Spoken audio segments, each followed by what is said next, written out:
Yang saya hormati dosen penguji uji kinerja mahasiswa PPG dalam jabatan Angkatan 4 tahun 2021. Perkenalkan, saya Naili Faizati Syifa dengan nomor peserta 2015 030 23356 dengan nomor induk mahasiswa PPG 2111 044. Pada kesempatan kali ini, saya akan melaksanakan layanan konseling individual. Selamat menyaksikan. Wassalamualaikum warahmatullahi wabarakatuh. Assalamualaikum Bu Syifa. Waalaikumsalam Mas Saed. Bagaimana kabarnya hari ini? Alhamdulillah baik Bu. Alhamdulillah, saya senang ya bisa bertemu dengan Mas HR meski lewat daring seperti ini. Karena kan pembelajaran kita masih PJJ ya. Iya Bu. Kangen sekolah tatap muka. Iya, sama. Kita sebagai guru juga kangen ya. Semoga kondisi semakin membaik sehingga kita bisa belajar dengan tatap muka lagi. Bagaimana pelaksanaan pasnya?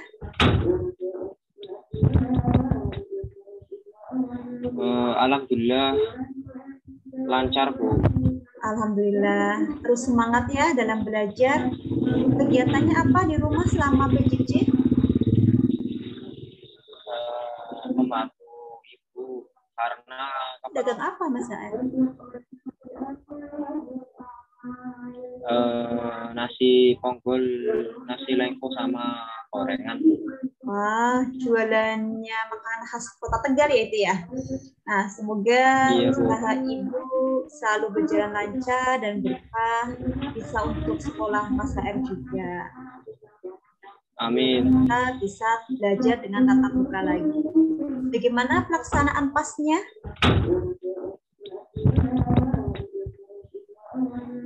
Alhamdulillah lancar Bu.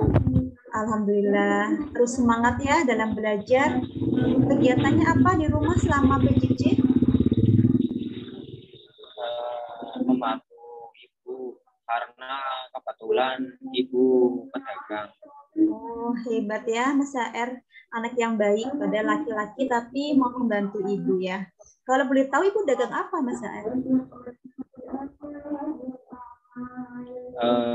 Nasi ponggol, nasi lengko sama gorengan. Wah, jualannya makanan khas Kota Tegal ya itu ya. Nah, semoga usaha Ibu selalu berjalan lancar dan berkah, bisa untuk sekolah Mas HR juga. Amin. Terima kasih atas doanya. Iya, sama-sama. Oh iya, karena di tempat Bu Syifa kan ini hujan deras sekali ya. Apakah suara Bu Syifa bisa terdengar dengan jelas? Iya Bu, terdengar jelas. Alhamdulillah. Ya, baiklah. Kemarin kan Mas HR menyampaikan ya kepada Bu Syifa kalau ada yang ingin PJJ diceritakan. Nah, sekarang kita melaksanakan konseling individual. Iya, Bu. Saya tidak tahu harus bercerita kepada siapa. Jadi saya hubungi Bu Siva. Ya, Mas R, nggak apa-apa ya. Tapi mohon maaf ya, kita dapat melaksanakan lewat daring seperti ini tidak bisa bertemu langsung ya, karena pembelajaran di sekolah masih daring dan kita lihat juga alamat rumahnya Mas HR jauh dari sekolah. Oke, tidak apa-apa, Bu, karena saya juga tidak bisa ke sekolah dulu. Motor saya juga rusak. Oh, begitu ya. Ya sudah. Berarti sekarang coba Puspa mau tanya. Kira-kira Mas HR punya waktu berapa lama untuk melakukan konseling ini? 30 menit, Bu. Oke, jadi misalkan nanti belum selesai, kita lanjut di pertemuan berikutnya. Nah, sebelum kita mulai kegiatan, mari kita buka dengan berdoa terlebih dahulu. Berdoa dimulai.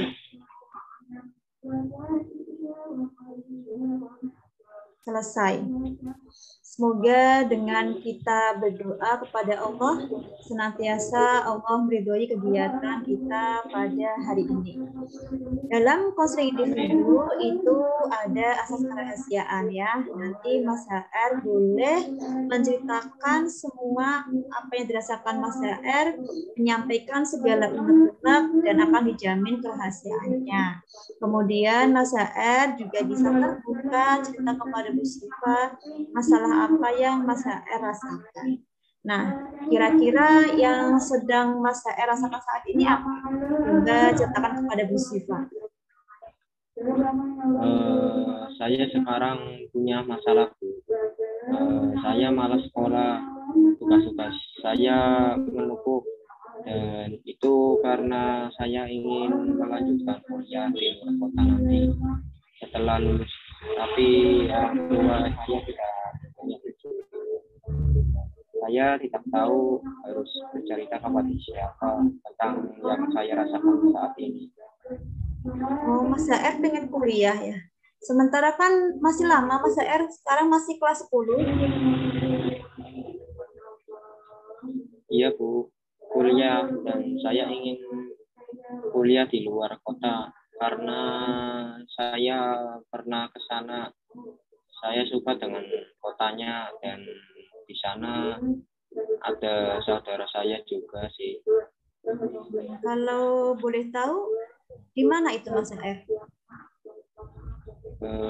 Di Bandung, Bu, tapi sepertinya orang tua tidak setuju.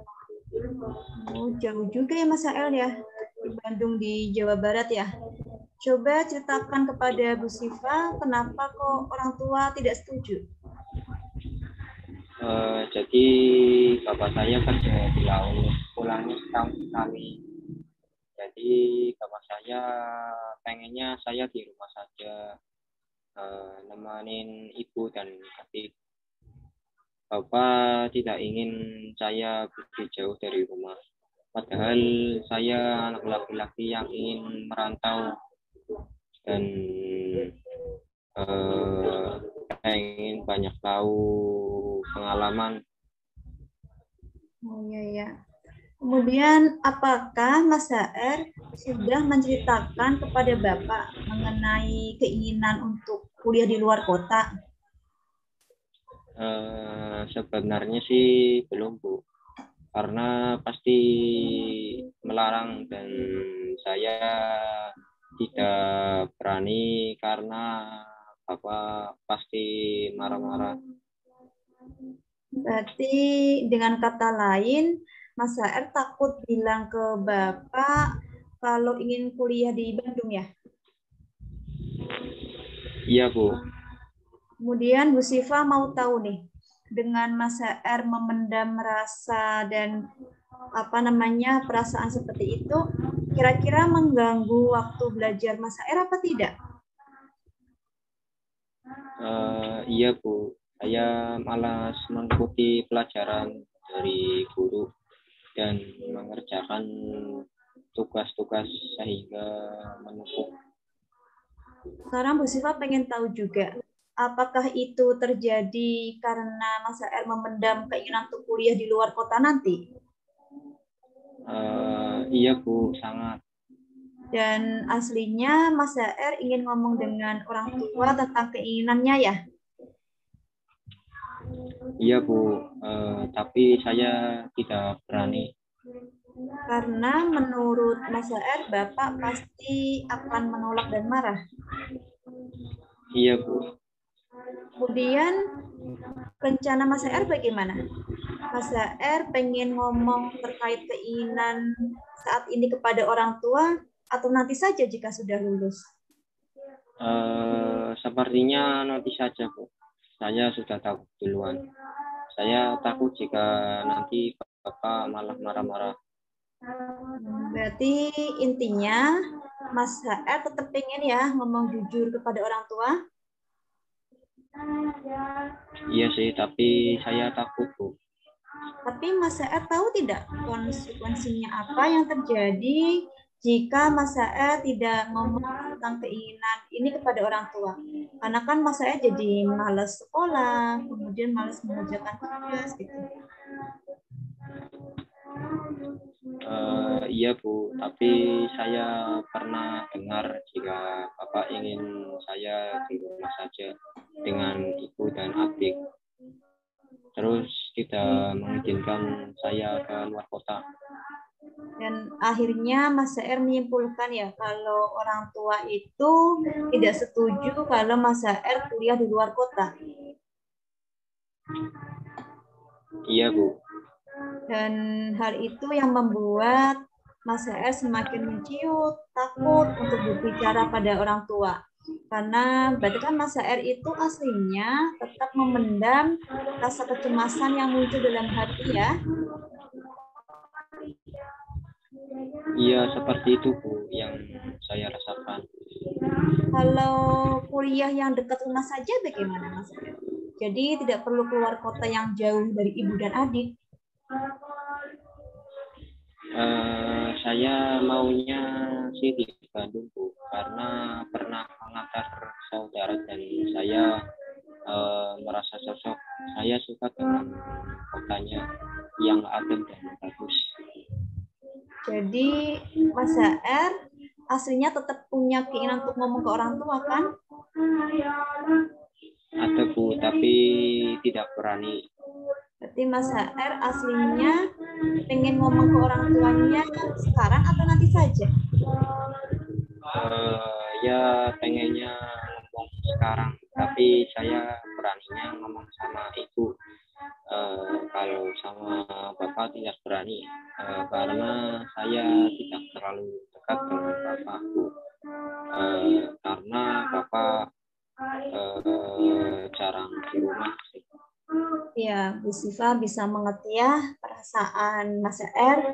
Padahal Mas HR ingin belajar tenang tanpa beban ya. Nah, bagaimana kalau seandainya ngomong ke ibu saja Mas HR? Menyampaikannya.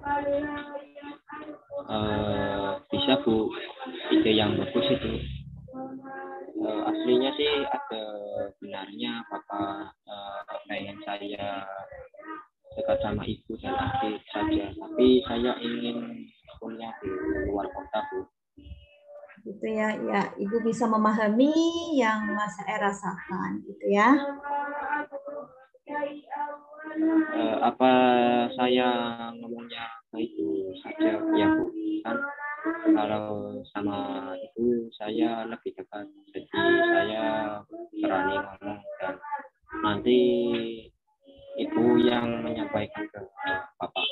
Nah, ya itu yang saya maksud Mas HR ya, itu ide yang bagus. Jadi nanti Mas HR menyampaikannya ke ibu saja ya.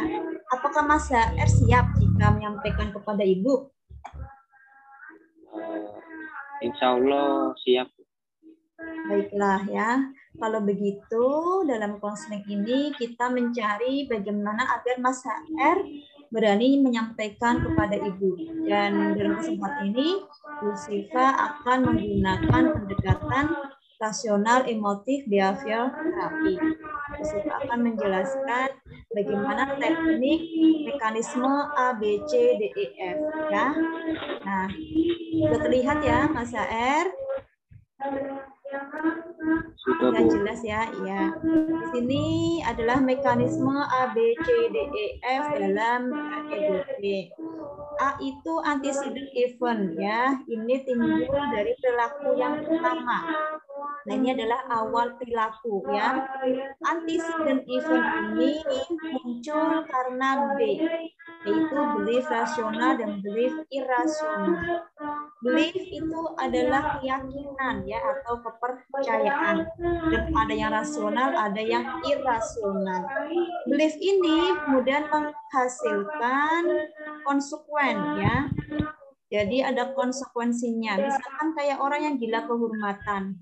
Mereka ingin dihormati orang lain, sehingga dia melakukan berbagai cara agar bisa dihormati oleh orang lain.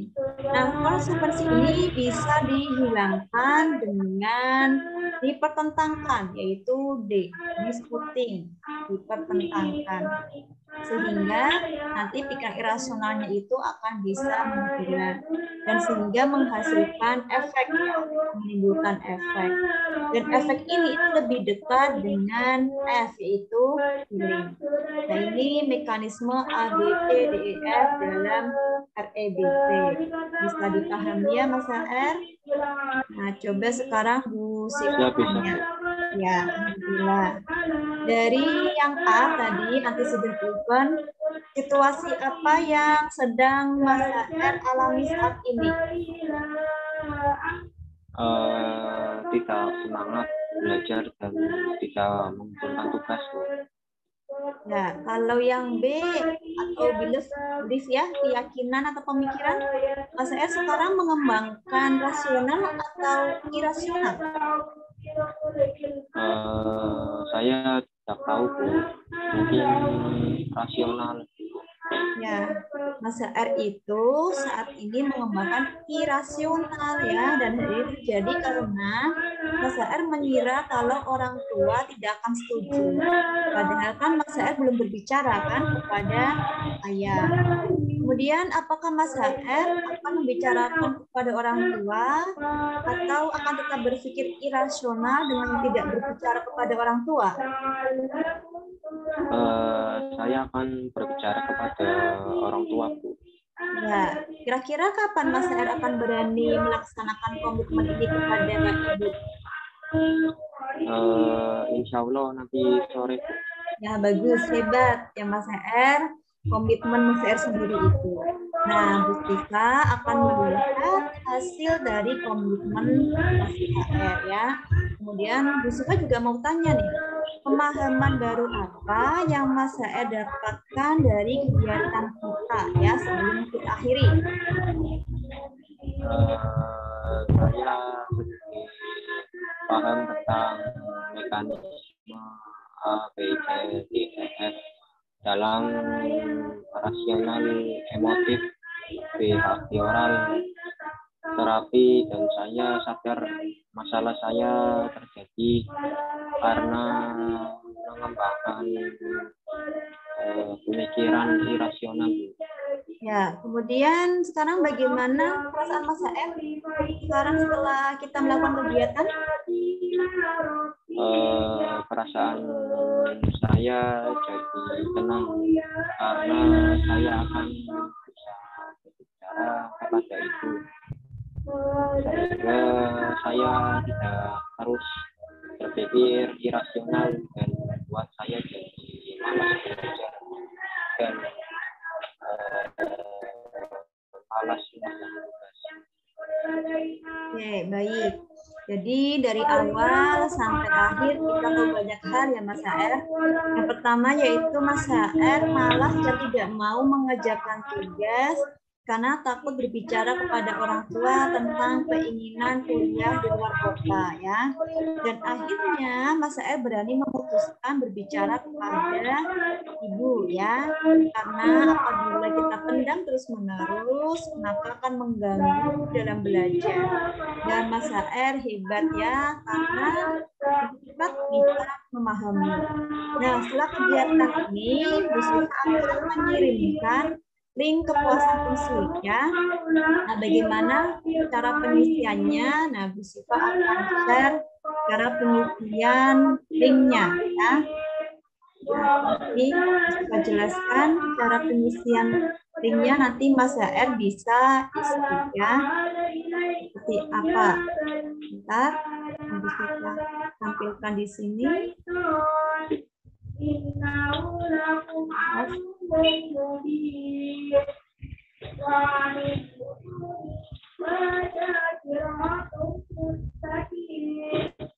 Nah, ini adalah angka kepuasan konsili ya.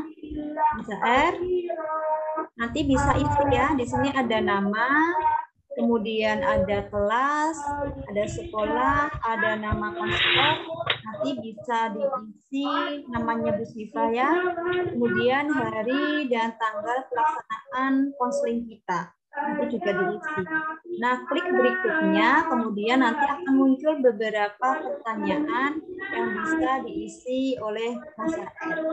Mereka bisa ya mengisi untuk angkat kepuasan konseling? Siap, Bu. Ya, nanti diisi sesuai dengan yang Mas R rasakan. Ya. Jadi, karena Mas R sudah dapat memutuskan untuk menyampaikan kepada Ibu tentang masalah yang dihadapi, sehingga Ibu diharapkan bisa menyampaikan kepada Bapak ya, agar Mas HR tidak berpikir irasional terus. Jadi kita akhiri dan kita tutup dengan berdoa. Berdoa dimulai. Selesai. Nah, Mas HR setelah ini bisa mengikuti ngaji nih Mas HR. Rumahnya dekat sama musola Mas HR? Dekat, Bu. Oh iya. Jadi nanti Bu Siva tunggu kabar dari Mas HR ya terkait dengan yang disampaikan kepada orang tua ya. Siap, Bu. Terima kasih untuk waktunya Bu Siva sudah membantu saya. Iya, sama-sama Mas HR. Terus semangat dalam belajar ya. Iya, Bu. Terima kasih. Ya, sampai ketemu lagi Mas HR. Assalamualaikum warahmatullahi wabarakatuh. Waalaikumsalam warahmatullahi wabarakatuh. Terima kasih kepada Bapak Ibu penguji uji kinerja yang sudah menyaksikan video layanan konseling individual yang saya laksanakan. Mohon maaf apabila banyak kesalahan dan juga kekurangan dalam pelaksanaan. Sekali lagi terima kasih. Mohon maaf. Wassalamualaikum warahmatullahi wabarakatuh.